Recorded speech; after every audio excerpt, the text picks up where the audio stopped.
The recent Baltic Honeybadger 2017 conference in Riga, Latvia featured an all-star panel of Bitcoin developers and security experts on the second day of the event. During this panel, the participants were asked to explain what kinds of possible issues with Bitcoin keep them up at night. In their responses, the panel of Ciphrex CEO and Bitcoin Core contributor Eric Lombrozo, Block CEO Adam Back, JoinMarket developer Adam Gibson, applied cryptography consultant and sometimes Bitcoin Core contributor Peter Todd, Satoshi Labs CTO Pavel Rusnik, and Libitcoin lead maintainer Eric Voskal discussed the issues with the recent phenomenon of spin-off coins, a lack of understanding as to why Bitcoin is useful, and the fact that some of them sleep better today than they did in the early days of this new technology. Spin-off coins are the key issue of today. A few of the panelists talked about the recent proliferation of spin-off coins when asked what keeps them up at night.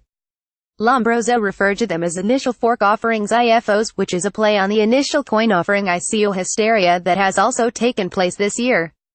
These spin-off coins are basically new altcoins that have been created at a certain block height of the Bitcoin blockchain.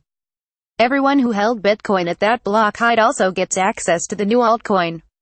I'm a little bit concerned because it means there's all this supposed value that people have in their wallets that they don't really know how to access, can't access securely, have to sacrifice privacy to access, or deal with tax liabilities potentially, said Lombrozo. This had led Lombrozo to work on a project known as Chain Split, which will focus on making it as easy as possible to trade coins that are made available through these various Bitcoin spin-offs, which should help improve price discovery. It's basically a denial-of-service attack on developers. Lombrozo added in terms of the effect of spin-off coins on the Bitcoin development community. In Lombrozo's view, it would be nice if it were easier to add support for these spin-off coins in various wallets and exchanges without compromising user security. Building on Lombrozo's points, Back said the risky part about Bitcoin involves connecting to the internet, and in his view, these new forks open up new security vulnerabilities because they usually require users to download new software to access the coins.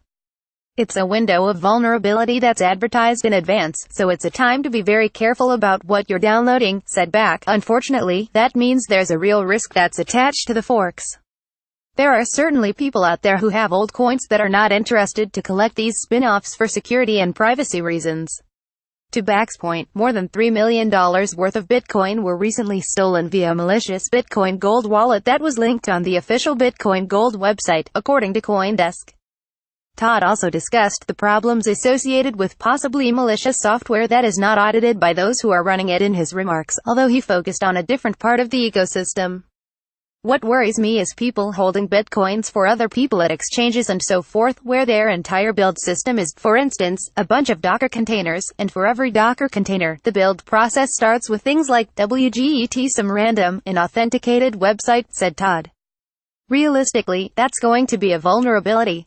As a specific example of this issue of Bitcoin custodians or other important players in the ecosystem not verifying the code they're using for critical processes, Todd pointed to his own participation in the Zcash trusted setup where he famously went the extra mile literally and drove across Canada with a Faraday cage and multiple cameras.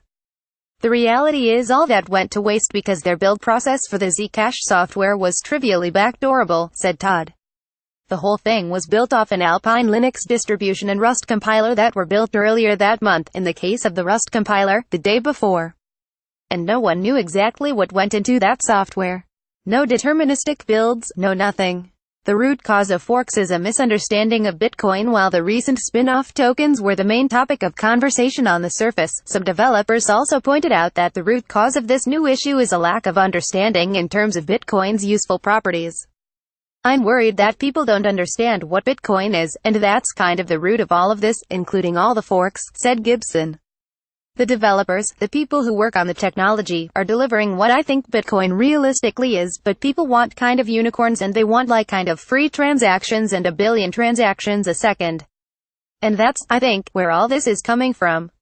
Todd also hit on this point during his own remarks, where he referred to the social problems that are caused by the lack of scalability seen in Bitcoin today. Bitcoin forces us to make these terrible trade-offs between cost and security, said Todd. I think, at the social level, that's a security problem because we keep getting attacks driven by people who just want transactions to be cheaper in exchange for the system to be less secure.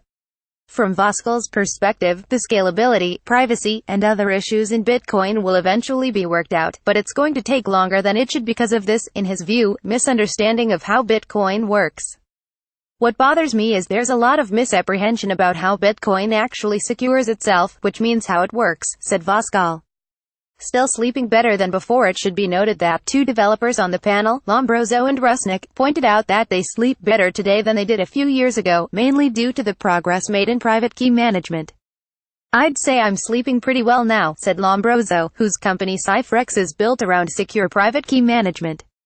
A couple of years ago, maybe not so much. For Rusnik, the main thing that keeps him up at night is all of the people asking for Satoshi Labs to support random altcoins in the Trezor hardware wallet. "We came up with the hardware wallet idea exactly because we wanted to have good sleep at night, so I'm having a pretty good sleep since then," said Rusnik.